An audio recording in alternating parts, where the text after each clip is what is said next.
Once a year, financial planners from across the country stop everything and invest in themselves. That moment is FPA Summit, taking place November 9th through the 11th at the Gaylord National Resort in National Harbor, Maryland.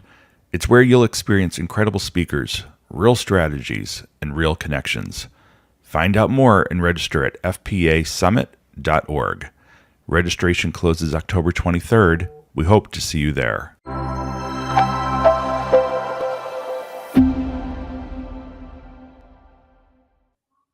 Hey everyone, and welcome back to FPA Live, where we have conversations with interesting people doing interesting things in and out of financial planning.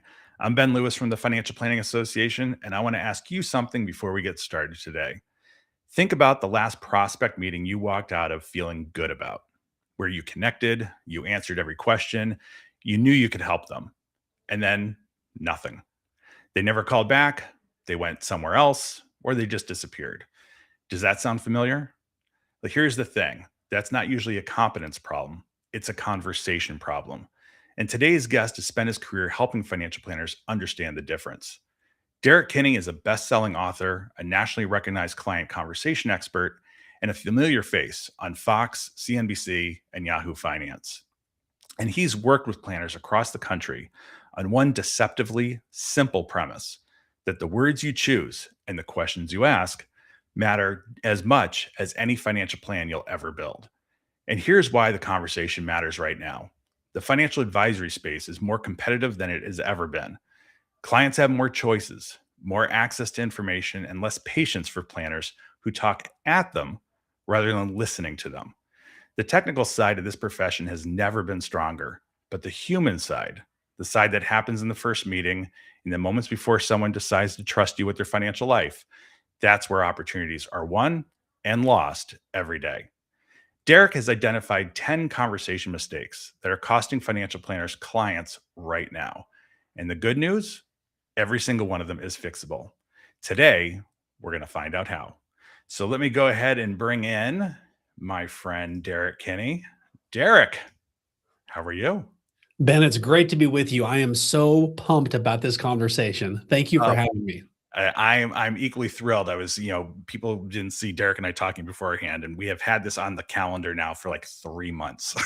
So, and for anyone who follows Derek on LinkedIn, the man travels. The man is out there.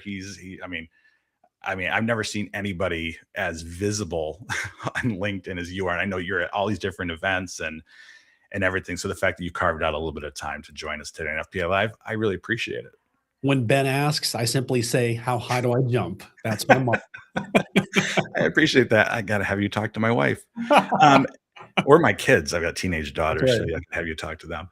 Definitely. Anyway, but in one thing, and we're going to talk about it here in a little bit, but everyone should know Derek is going to be at FPA Gather coming up next month in Dallas, Texas. And he's going to do a breakout session. I'll mention what he's going to talk about later because I want him to dig into that for us a little bit. But Derek, I am so excited to have you here because, again, I think this topic around conversation is uber critical. I mean, I've always talked about how financial planning is the ultimate human-centric profession, and I think leaning into that humanness through conversation is really important. So let me ask you this: so, what made you zero in on conversation as a place where planners need the most help? Well, it was the biggest mistake I kept making as a financial advisor, Ben. And a lot of things I talk about are born out of my mistakes, my costly errors, so that our advisors watching this can avoid those and achieve success quicker. But I think the biggest mistake I made early on was I thought I needed to oversell myself. And it sounded like here are the features and benefits of all the products and services we have. And I believe that's going to cause you to work with me. And what it caused was door closed, door closed, door closed. But instead, I discovered something one day that changed that. And I began to connect with a pain point in conversations that prospects had. And suddenly they no longer said, close the door. They leaned in and said, tell me more. And that's when my business dramatically began to grow. Yeah. So, and again, this whole conversation is around this great paper you've put together about the conversation mistakes. When it comes to the conversation mistakes, is it that planners and advisors are bad communicators, um, or is it or is it just like a skill issue? I mean, because I know a lot of good financial planners out there, and some of them are just exquisite communicators, Yes. and I know others have some issues. So, One of the things that we assume wrong is that people know what a financial advisor does. I mean, mhm, think about this. We get licensed, we study, we get told no, we get all these designations. You would think we'd have a separate phone on the desk just for all the inbound calls that are coming in every day, right? right. Doesn't happen. It's silence. So what I find is if people think that people know what an advisor does, you're forcing them to burn their brain cells to figure you out. And so instead, you have to connect with a problem, not lead with your title. One thing I realize is if I say I'm a financial advisor, I'm a wealth manager, I'm a dream funder, whatever you say, Sure. there's this mental checklist people have in their mind of, oh, you sell insurance. Oh, you work on commissions. Oh, my mom lost a lot of money with a financial advisor. You must be bad. Well, all you know is you said, I'm a financial advisor, but you don't know what's in their mind until you tell them essentially what to know about you. And so these conversations, so many people think I need to lead this conversation with, what do I think you want? Instead, if you take nothing else away from our time together today, remember this: if you want to make it rain, connect with pain. If you want to make it rain, connect with pain. Think Mm, about that prospect, that client. What is going on in their life right now that bothers them, that worries them, that keeps them awake at night? That if you simply say those words as simple as they are, and they instantly hear it and connect it, they're going to say to themselves, finally, somebody gets me and understands where I'm at. So when you think about simple, it's almost like basic parenting and talking like a third grader.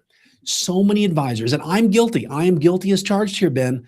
We overwhelm, we add extra syllables to words that only need one syllable. We turn off 100 extra pages when it only took 10. I'm guilty. And so we think that to impress, we must make things complicated.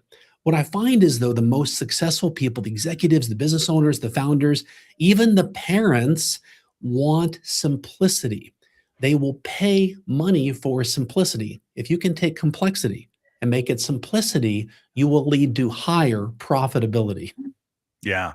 I mean, and when you think about what financial planners do, I mean, it's about the relationship, right? And in order to connect with the in order to forge that relationship, you need to connect with more of the emotional aspects of what clients are actually going through, what they're facing.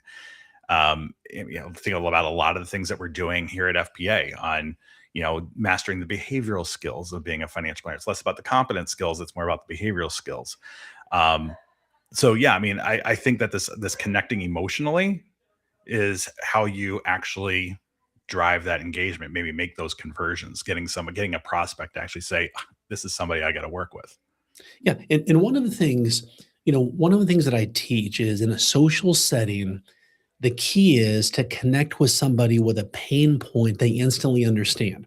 But Mhm. let's say now that that prospect is in your office face to face, or they're on a Zoom. This is where often the train leaves the tracks as well.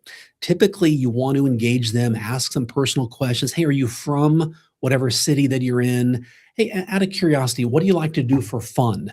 Well, Mhm. now you're engaging them to share something about, just like we were talking about, your background behind you, Ben, is a treasure trove of great stuff. I mean, we could bond over the Boston stuff, all the stuff you've got there. There's a Thor Lego set you set off to the Yeah, right. This over is there. crazy. So those are the things that make people pop up, and the most reserved person suddenly comes to life when you talk about things that interest them. Okay, so that's step one. But step two is, don't lead in with, here's how we work with clients, here's the products we have. Instead, ask this specific question: Ben, what would be the greatest service that we could provide for you? What would be the greatest service that we could provide for you? And then you simply want to look like you're take notes, you're Mhm. typing, even if you have the note taker in the background. One of the things that we find is what makes prospects and clients feel valued and important is when you write down the stuff they say. And so when you do that, it also gives you a guide and to remind you of what is the pain points they're sharing with you. But when you ask that question, what would be the greatest service that we could provide for you? They're giving you a GPS for financial success. So many advisors, and I observe this, tell me they think they have a Mhm. great visit.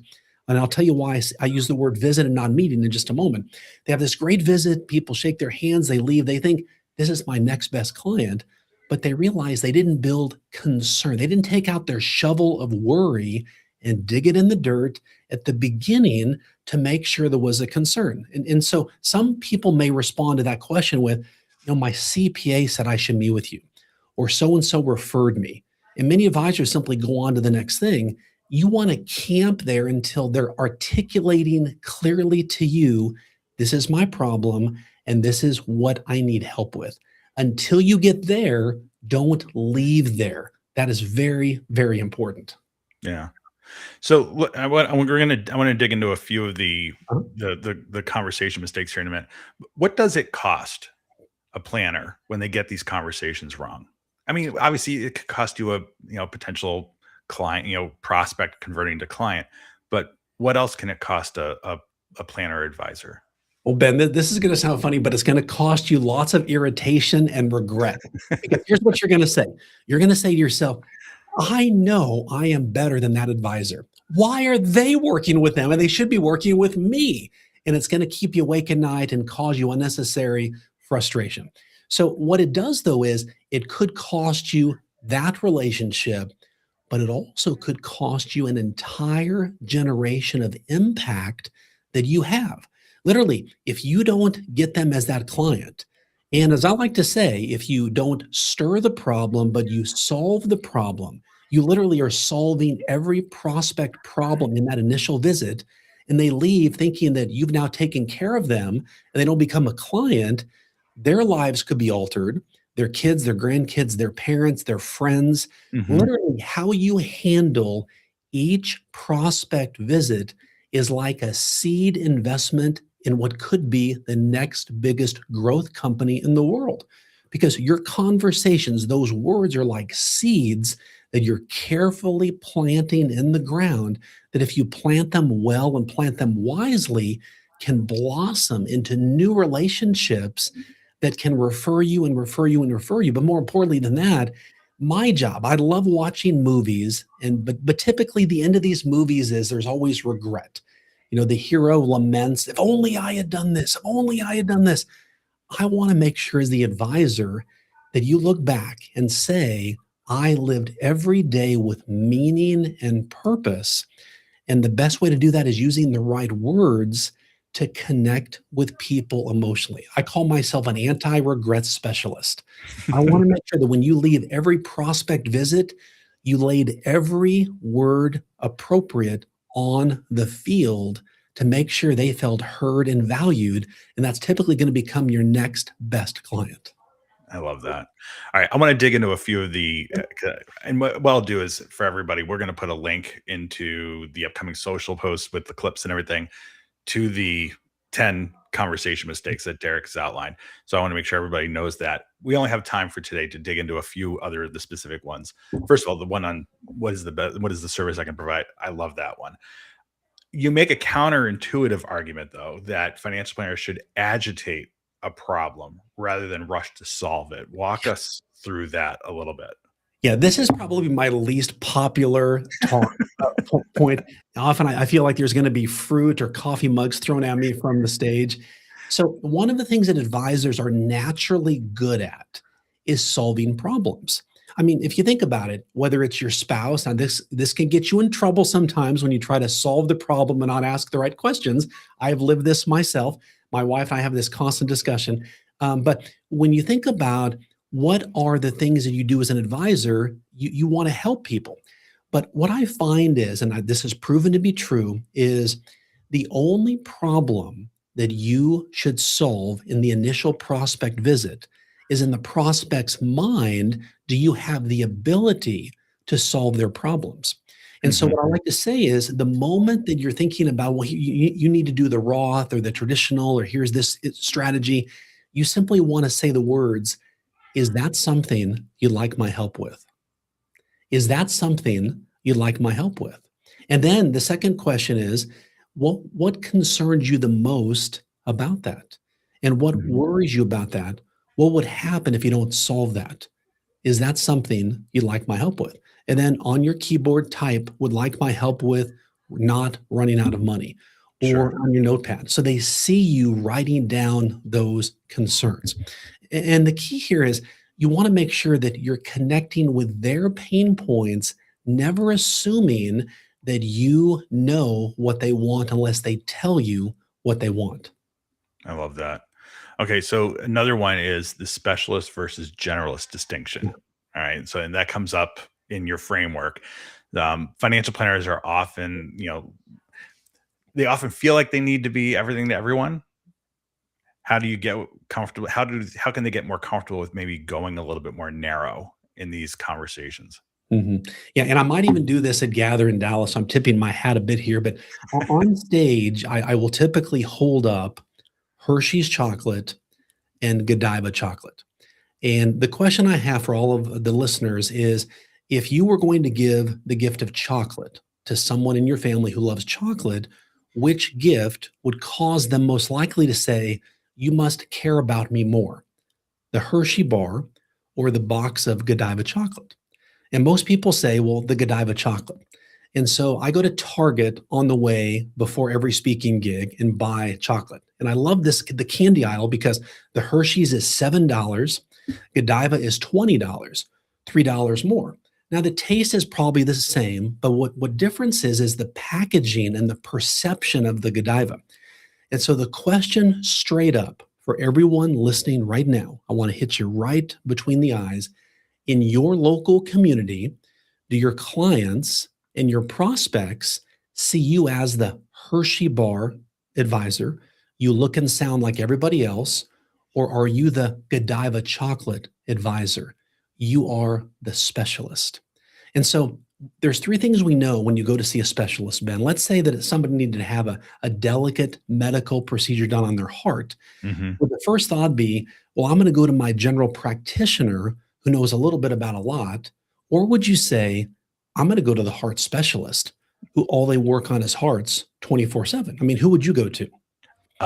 Cardiologist. The cardiologist. And when you go to the cardiologist, there are three things we know to be true. Number one, the moment we step off this LinkedIn Live and you called your cardiologist, would you expect to get in the next 15 minutes? Yes or no? Absolutely not. No, you'd have to wait, right? Yeah. Yeah, a long wait, most likely. Now, based on your insurance, this can vary, but would you expect to pay more or less to see the specialist? More. It's not even a More. question about it. Yeah, and then your expectation mentally going into the cardiologist, the specialist, would be probably not, I'm going to do the surgery myself anyway. I don't really need to listen to her. Or would you take a friend with you? You might take a note taker with you. You're going to be taking notes. You're going to listen to every word she says and do what she says to do, right? Without a question. And so Otherwise, why would you pay for it? why would you pay for it? So many advisors, literally, I believe, and you can't change my mind on this. I'm deeply convicted on this point. Advisors, especially FPA advisors, you hold the medicine for America's financial pain. You literally have the medicine. And so it's up to you to connect with these people. But if they see you as everybody else, they will not work with you and they're not going to pay you what you're worth. But when you begin to use the words as I teach, we specialize in. For example, my specialty as a former top advisor focused on people 5 to 10 years from retirement was retirement income planning. And so I would say, we specialize in retirement income Mhm. planning. As you know, there's lots of advisors you can choose from. We are not the only advisor in town. The reason so many people choose to work with us is because we specialize in retirement income planning. So when you specialize, you become more desirable Mhm. and more highly profitable. It's funny. What you're talking about is something I've been talking about for 27 years working with planners on the PR side, right? Mm, Journalists want to know that you have a defined specialty. Anybody can say that they're a financial planner, right? But when you really kind of hone in on what your specialization is, you become more desirable to journalists who are specifically looking for question, looking to write stories, address questions for their readers and viewers on that subject matter by people who have that defined area. So it all fits with something I've been talking about for years. And So, Ben, to add to that, one of the fears that you alluded to earlier was so many advisors think, well, Derek, if I specialize, then I'm not allowing myself to work with so many other people. And here's the truth I need you to hear. When you try to be all things to all clients, you are nothing to yeah, everyone. yep. When you declare we specialize in, and this is crazy, there's a psychology aspect of this that I didn't see coming, but I see it all the time now. When you specialize and you say, here's the narrow slice of the pie that we specialize in, it attracts people who don't necessarily need that specialty to want to work with you because you've defined in their mind exactly the problem you solve. You give them the gift of clarity, and clarity leads to profitability. All right. So this is now leading into the next question that I have for you because this directly ties into fees, Okay. right? A lot of planners, a lot of advisors talking about fees, how much you charge, right? It can make a lot of them flinch. All right. How do they, I mean, obviously, look, knowing your specialty, having pride in your specialty, and putting that out there as the value you provide is terrific. But when it comes to actually talking about the hard numbers, how can planners and advisors, when they're talking about that with clients, get over their fear of actually talking about what it's going to cost? Yeah.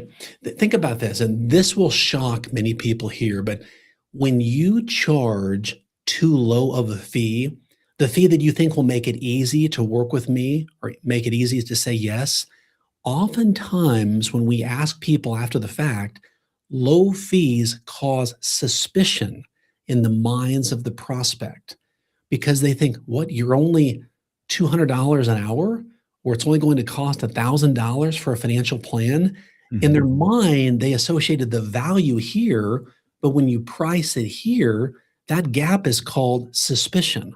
And so the goal is you always want to anchor your value in a higher price point. And the goal of this, when you think about when you have a prospect in front of you, they've come to you with different things in their mind, but often if you position yourself well, they know you specialize, and what they're actually hoping for is, do you have capacity to take me on? You're thinking, I've got to give them the lowest possible price because I need the next client. Sure. And those two things clash in a non-positive way. And so what I tell people is, and this is important from a body language standpoint, Ben, I'll attempt to illustrate this as best I can here Sure. live. But when you're on that Zoom or you're face to face, now one of the things I talk about is I live in Texas. In Texas, we love our barbecue. And one of the things that we love about barbecue is brisket. I love a good brisket, Who right? doesn't? Who doesn't? And Ben, how do they cook brisket? Slow and low. Yeah, low and slow. And so if you've been in a conversation that you were caught by surprise in, you got called on, you weren't expecting it, often, and this really sounds worse for guys, but it happens to me sometimes, people's voices go higher and they talk faster because they sound nervous and unprepared, and it takes away your credibility. So Mhm. instead, what I say is when you're talking about what do you do for a living, but specifically when you're using the words I'm about to share with you, let me now share with you how we get paid and how we work with our clients. You see, if you noticed, I lean back a little bit, open handed gestures, let people see your torso, because most advisors, they lean in, they talk faster, and it's as though there's a billboard behind that says, I'm about to sell you something, alert, alert. Instead, you want the fee part of the presentation to be the most relaxed part. We're just having a conversation here. And your attitude, as crazy as this is this: I have a line of prospects who want to visit with me. I'm not desperate to bring you on as a client. You're the specialist talking to them. Of course, you're assuming they want to work with you, but make sure your price connects with your value. Now, everybody is set up differently, but one of the things I'm a huge proponent of, now, again, I was with Ameriprise for 30 years, actually 25 years. I Mhm. was their top fee based advisor for many, many years. And my own personal mantra was no fee, no me. No fee, no me, because I believed strongly in the value of when people pay you and they put their money to you, they value you and they want to follow your advice. And those people we saw were much quicker to achieve financial success, those that paid a fee because they were bought into the process. So what I would talk about is, now let me share with you how we work with our clients and how we get paid. It's very important to use the word paid. People are thinking this. The whole visit, they're thinking, how do you get paid? How do you work? And most advisors use cryptic words like, here's the investment, here's what it takes to work with us. You just want to say flat out what they're thinking. Here's how we get paid. Oh, okay. Now we're having just a human to human conversation. So I like to talk in fee ranges to give flexibility. Now, not everybody is set up that way, but we might say, the financial planning fee to address the concerns you've got will be between $7,500 and $10,000 per year. And I'll know next time as we visit and ask you some more detailed questions what that exact fee would be. Well, the point is you're giving them a range to let them know in working with you, it's a custom tailored experience. It's not, let me ask you your concerns and really dig deep, but it's going to be $250. And it sounds like it's a cookie cutter approach. So, Sure. so the goal is if you do nothing else, simply lean back a little bit, talk a little bit lower, and just a little bit slower, and you instantly sound more caring, empathetic, and more human. I love that. And keep looking at the time because I'm cognizant that you're a busy guy. You got some LinkedIn posts to do and everything else. But I have literally like a list of questions that I want to go over with you, and we're not going to get to all of them. But I want to get to a few others here before I let you go. You make the strong case that most meetings end without a clear next step. Yeah. So why is that so common? What does actually fixing that look like? So, one of the things that we as humans need to know is we're all just children with older skin. And when you accept that fundamental principle that we all still like incentives, we all still like to have dessert if we do something well that day. We all like to get the free one. When I was in high school, what got me through math and science was not Mhm. wanting to get a good grade, was the arcade owner at the mall gave out tokens for the video games, 5 for A's, 3 for B's. That motivated me to get A's because I wanted to play video games. And so even as adults, we're just kids in adult skin. And so the key is you want to let clients and prospects know, okay, so here's what's next. So for example, when we have a first-time prospect come in the office, or for example, if I've got a coaching client that wants to work with me, I'll let them know, all right, here's the next step. We're going to send you a recap of our conversation. We're going to set up our next visit together. Here's what you can expect in our next visit together, and here's what I need from you. You see, the point is, all of us want a little bit of a flashlight. We just Mhm. want to know, light up the darkness in front of me in this new experience. Because keep in mind, in this onboarding process, people are still questioning, did I make the right decision working with this advisor? Because their family will ask, well, now who are you working with? Or they're going to get on socials, they're going to get a mailer for the free dinner on Friday night at the steakhouse. So all of your processes have to be very deliberate. So when you tell people, here's what's next, you're almost predicting the future for them. You sound like a genius. And by the way, Ben, let me go back. I know there's a lot of people wondering now, Derek. You mentioned visit meeting. I don't want the suspense to kill people here. Yeah, yeah.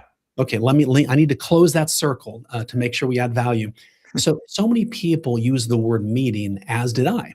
But a meeting sounds boring, information packed. We're going to look at a computer screen and look at prospectuses. Instead, I like to use the word visit. A meeting you have with your proctologist. It can feel cold and impersonal, but a visit is warm and inviting. Hey, let's schedule a visit together. Well, visit you have with your friends, your family, people you care about. You're coming in, sitting down together. Let's have a conversation. Remember that, especially with higher net worth people, words equal wealth. And the right word spoken at the right time, said to the right person about the right painful problem leads to great results. Literally, your words are the only currency that you have to build human connection. Before you talk about products, always make sure you talk about problems first. I absolutely love that. I mean, when you talk about a visit, it makes people feel like this is going to be more of an experience. It's not going Yeah. to be sitting there, to your point, looking at prospectuses and slideshow about my plan. I I love that. Um, so I do want to ask you about Gather, but obviously, look again. You have 10 conversation mistakes. We just brushed the surface of those. What would you say for any planner that's listening right now? What is the most important thing that they should leave this conversation hearing and looking to implement in their business, in their approach, in their client visits? Well, I call this set of questions my $1 million questions because they not only lead to $1 million clients, but they lead to $1 million relationships and people value you highly. But if Mhm, there was one question that you want to make sure you ask, besides asking two personal questions in every visit, and that'll actually be in that download that people get, but mhm. you want to ask toward the end of the visit, um, Ben, if we were having coffee together 12 months from now, what needs to happen for you to say, I'm sure glad I decided to work with Ben and his team? And then go Ziploc on the lips. Just listen. And Mhm. they're going to say any variety of things. They might say, well, what I really want is 30% return.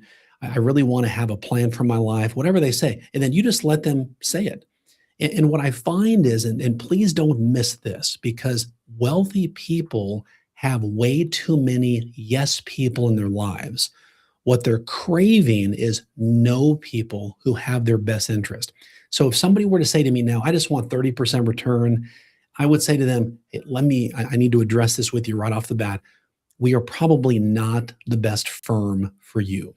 I can't guarantee a 30%. Nobody can. But you're hiring me to be the voice of reason and to Mhm. tell you no when I know that's the wrong way to go. So if you're looking for that, we are not the best firm. We test this about 95% of the time. That person says, oh, well, no, I want to work with you. Thanks for telling me the truth. Most people don't. You see, most advisors are so hungry to pick up the next client, they will find themselves in the gray area verbally sometimes, Mhm. and they allude to the fact, yeah, we can get you 30%. No. When you say no and push back, wealthy people like to know finally somebody's going to be a truth teller. And just the fact, even if you were just an average advisor, but you're an above average truth teller, they will pay you well to keep them off the ditches that often people get themselves in with their own best thinking. That's fantastic. All right. And again, I appreciate you spending a few extra minutes with Of us, but course. I would be remiss. I mean, I mentioned it before. You're going to be at FPA Gather. That's coming up August 18th through the 20th in Dallas, Texas. You're doing a breakout session there. And for anyone who's registered for Gather, by the way, that event is sold out. It's sold out 2 months in advance. It's going to be unbelievable energy. There's no other event, I am convinced, in the financial services space that is like Gather. It's truly dynamic. But you're going to be there. I want to get your session title right. From overlooked to overbooked, 5 simple steps to attract high net worth clients. Tell everybody just for a minute or two here, like what is that conversation going to be about, and what do you hope that those next gen, those vibrant, dynamic next geners who are going to be in the audience, are going to take away from that conversation? Well, first, we're going to do a book signing, which will be a lot of fun. So I Yep. plan to sign a lot of books there as well. But one of the big concerns, and this is something I've talked about on LinkedIn a lot of next gen advisors are getting told, wait, you've got to observe for years. You can't be part of the client game. You got to be part of the system.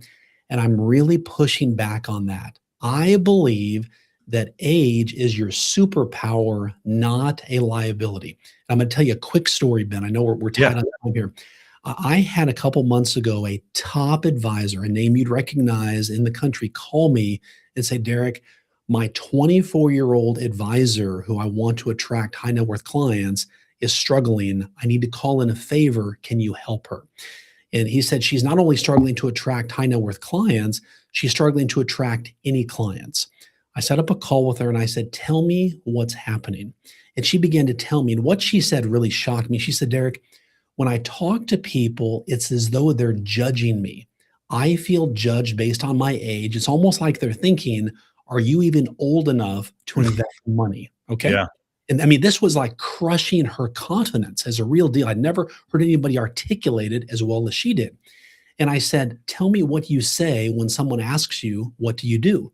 She said, "Well, I'm getting my CFP. Our firm has between all of us, 1,000 years of experience. We have all these products and services." I said, "Okay, would you be open to thinking just a little bit differently?"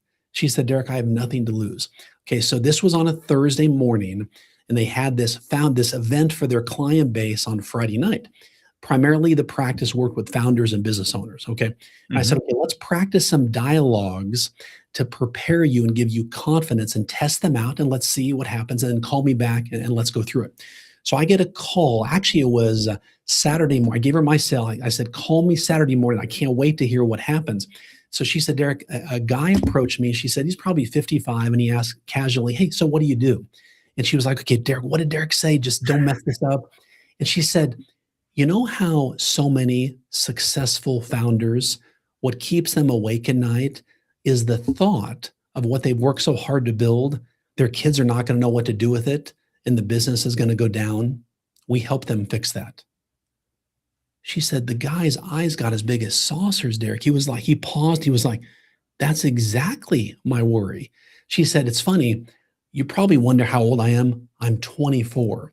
I'm the youngest person at the firm. The reason they pursued me so hard, of course, I'm good with AI, but let's face it, who will your kids and grandkids more likely listen to? You or me?" 2 weeks later, he rolls over $10 million. And it was because of her. You see, that one conversation completely shifted how she thought of herself and how the firm positioned her. You see, that top advisor, whose name you would recognize, thought her job was simply to connect with that person's wealth pain points. Instead, we found most successful people, they have enough money, they're worried about their legacy. What will happen to the inheritance? What will happen to their business?